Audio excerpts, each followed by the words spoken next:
서울에 있는 한 국제고등학교, 다양한 외국인 학생들과 한국인 학생들이 뒤섞여 수업을 받는 이곳에 새로운 외국인 전학생들이 보입니다.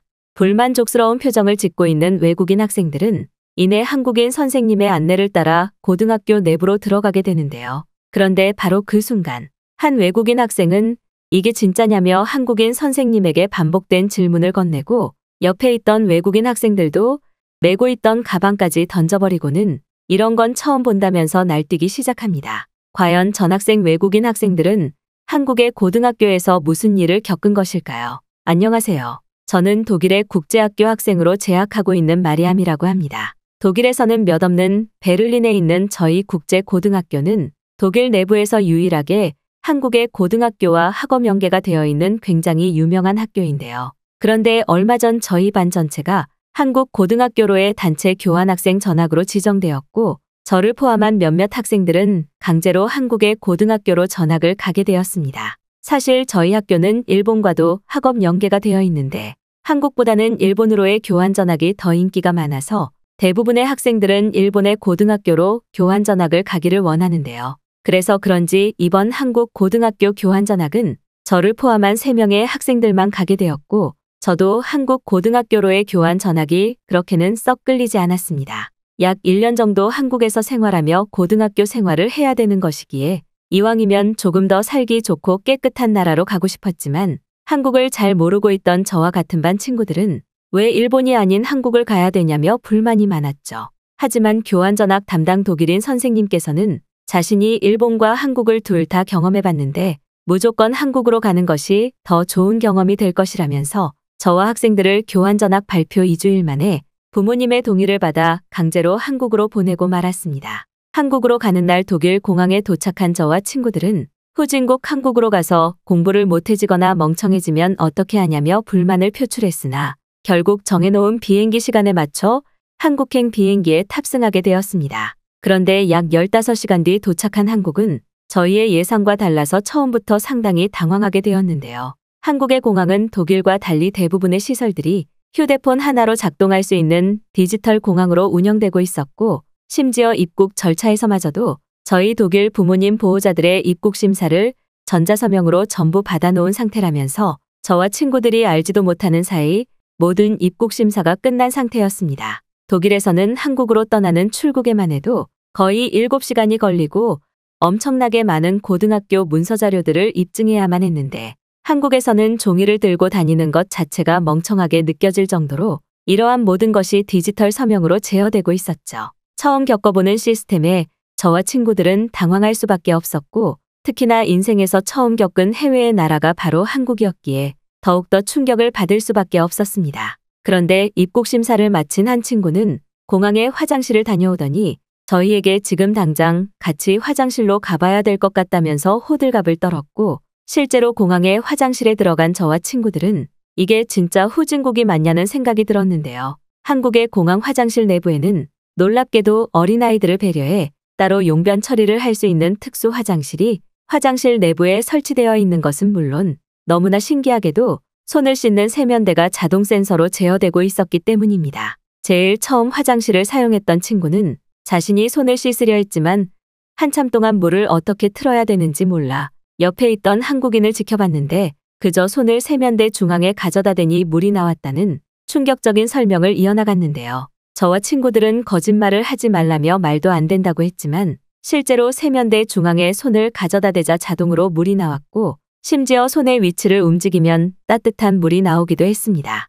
마치 SF 영화에 나오는 것 같은 말도 안 되는 시스템이 평범한 공항의 화장실에 설치되어 있는 모습에 저와 친구들은 계속해서 손을 씻으며 도대체 이게 어떻게 가능하지라며 놀라워했는데요. 그런데 한국 공항의 기술적인 충격은 여기서 끝나지 않았습니다. 화장실 내부의 용변을 보는 공간에는 살면서 한 번도 보지 못했던 이상한 모양의 변기가 설치되어 있었는데요. 그런데 독일에 있을 때 한국인의 옆집에 살았다던 한 친구는 이것이 한국에서는 비데라고 불리는 무선형 변기 시스템이라면서 친절하게 사용법을 보여주었고 독일에서는 정말 한 번도 보지 못한 기가 막힌 변기 시스템에 저와 친구들은 좌절할 수밖에 없었습니다. 독일의 국제학교에 다니며 독일이 기술에 있어서는 최고 선진국이라고 믿어오던 저와 친구들은 변기가 자동으로 씻을 수 있는 시스템을 가진 것도 모자라 자리에서 일어나면 물까지 자동으로 내리는 모습에 기가 막힐 수밖에 없었고, 이러한 비데라는 말도 안 되는 시스템의 사용법을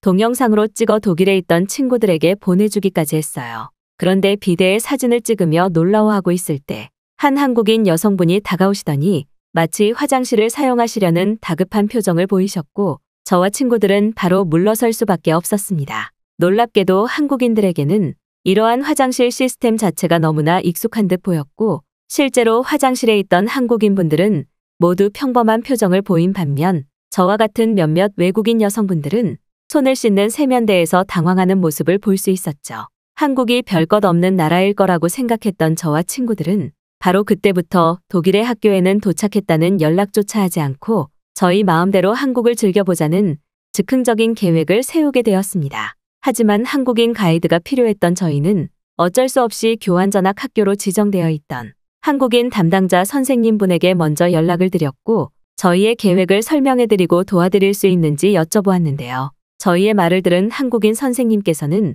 어차피 정식 교환 입학은 바로 다음 주니 그때까지는 저희와 함께 다니며 한국을 소개해주겠다고 했고, 일단은 급하게 처리해야 할 문서가 있으니 한국의 고등학교부터 둘러보자는 말씀을 하셨습니다. 그리고 다행스럽게도 한국인 선생님께서는 한국말을 전혀 하지 못하던 저희를 배려해서 직접 공항으로 데리러 오겠다고 하셨는데요. 한국인 선생님께서 도착하시는 시간 동안 저와 친구들은 한국의 공항을 계속해서 둘러보았고, 더러운 독일의 공항과 너무나 비교되는 한국 공항의 모습에 한국이 후진국이라는 소문은 대체 어디서 났던 것이냐며 저희끼리 화가 나기도 했습니다.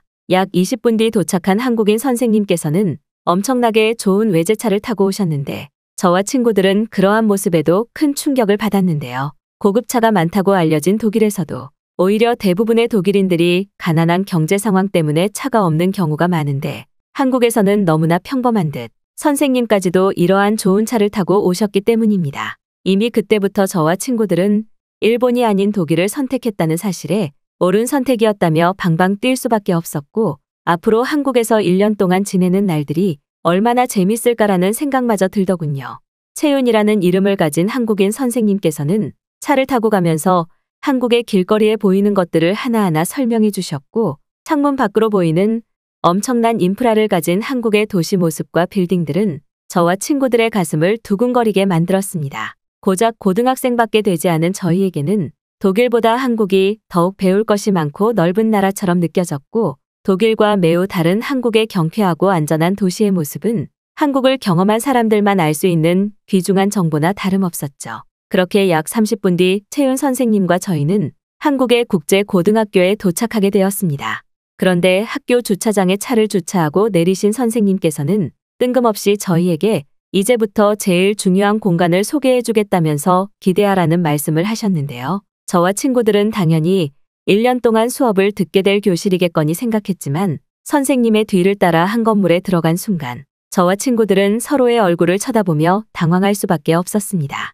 충격적이게도 그곳에는 전혀 생각지도 못한 호텔이 운영되고 있었기 때문인데요. 호텔과 똑같은 로비의 모습부터 관리를 해주시는 직원분들도 계셨고, 로비처럼 보이는 공간에는 수십 명의 한국인 학생들이 담소를 나누며 공부를 하고 있었습니다. 말 그대로 호텔에서 공부를 하는 것과 똑같은 모습이었고, 저와 친구들은 도대체 알 수 없는 시설물에 대체 이게 뭐냐며 채윤 선생님에게 질문을 할 수밖에 없었습니다. 그런데 그 뒤 선생님의 입에서 나온 말들은 정말 믿을 수가 없었는데요. 채윤 선생님께서는 이곳은 한국의 국제고등학교에서 운영하고 있는 학교 기숙사라는 충격적인 말과 함께 이제부터 저와 친구들이 1년 동안 이곳에서 지내게 될 거라고 하셨습니다.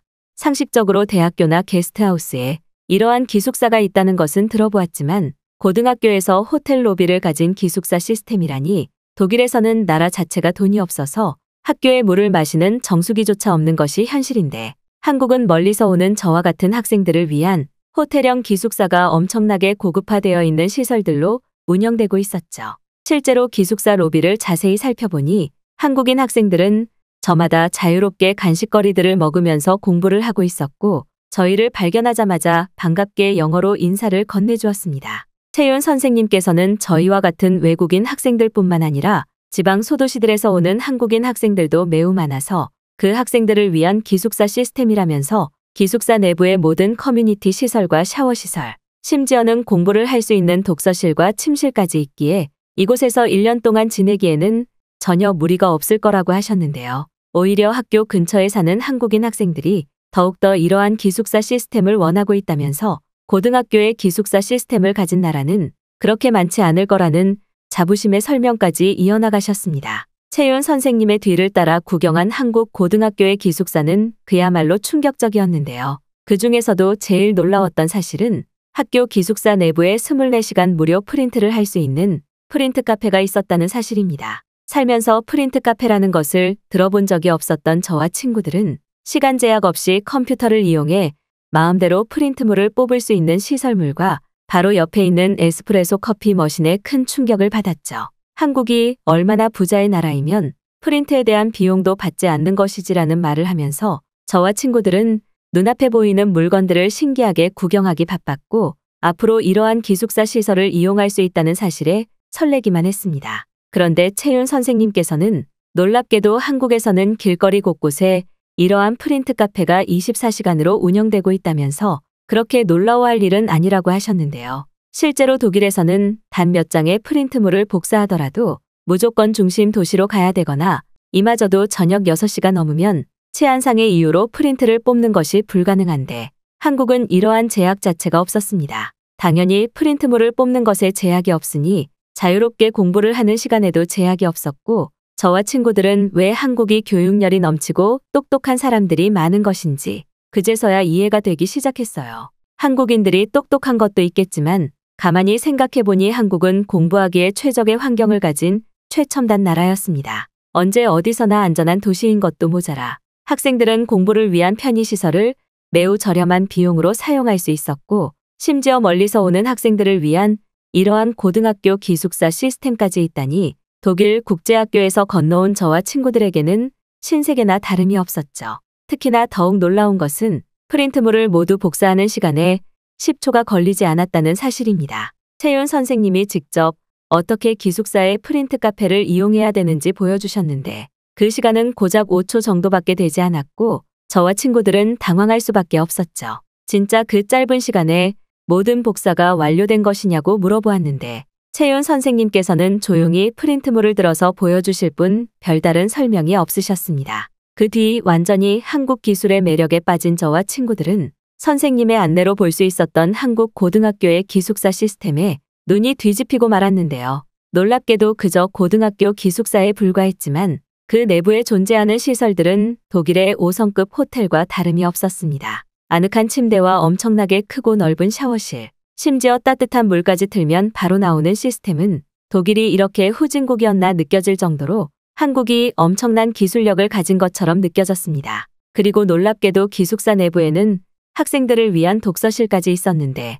그곳에는 무료로 컴퓨터를 사용할 수 있는 시설까지 자리 잡고 있었는데요. 채윤 선생님께서는 요즘 인터넷 강의를 활용하는 학생들이 늘고 있어서 새로 지어진 시설이라는 말과 함께 저희에게 컴퓨터 사용법을 알려주셨고 저와 친구들은 바로 그때 인생에 있어서 처음 컴퓨터를 사용해보게 되었습니다. 독일에서는 이러한 데스크톱 형식의 컴퓨터는 너무 비싸서 대부분이 동네에 있는 공용 노트북을 돌려 쓰는 것이 전부인데 한국은 컴퓨터 보급률이 의미가 없을 정도로 이미 한국인들의 생활과 너무나 밀접해져 있었죠. 특히나 기숙사 내부에 있던 식당은 한식과 양식은 물론 저희가 원하는 음식들을 직접 만들어주시는 조리 서비스까지 있었는데 저는 이곳에서 계속 수업을 들을 수 있는 한국인 학생들이 그저 부러울 따름이었습니다. 독일에서는 학교 수업이 끝나고 나면 학생들을 노리는 도둑들이 너무나 많아서 경계를 하며 집에 가야만 했는데 한국에서는 그런 걱정을 할 필요조차 없었거든요.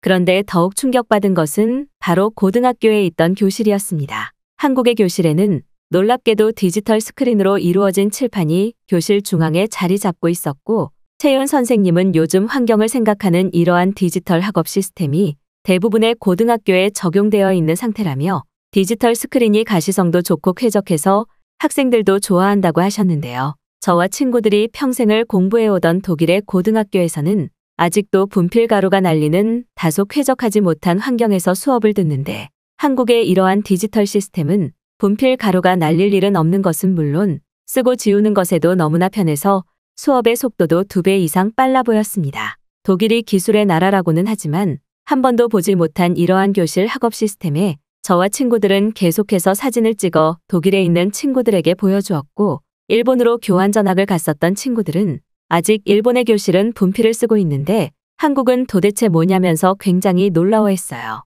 짧은 고등학교 탐방을 끝낸 저와 친구들은 채윤 선생님을 따라 학교 생활에 대한 규칙들의 설명을 들었고, 약 일주일 뒤 곧바로 한국의 고등학교에서 기숙사 생활에 적응하며 학업을 이어나갔습니다. 놀랍게도 한국인 학생들 대부분은 이미 독일어와 영어, 심지어는 프랑스어까지 수업을 받고 있었고, 그래서 그런지 저희와 소통이 굉장히 원활했는데요. 언어의 수준이 곧 그 나라의 경제력을 말해주는 것인데, 이러한 의미에서 보자면 한국인 학생들은 말 그대로 부자의 나라에서 교육을 받고 있는 모습과 다름이 없었습니다. 이제 한국의 고등학교에서 수업을 받게 된 지 약 3개월 정도의 시간이 지나고 있지만 아마 성인이 되고 난 후에도 저와 친구들은 선진국 한국에서의 일자리를 찾을 것 같은데요. 한국처럼 공부하기 좋고 살기 좋은 나라는 그 어디에도 없을 테니까 말이죠.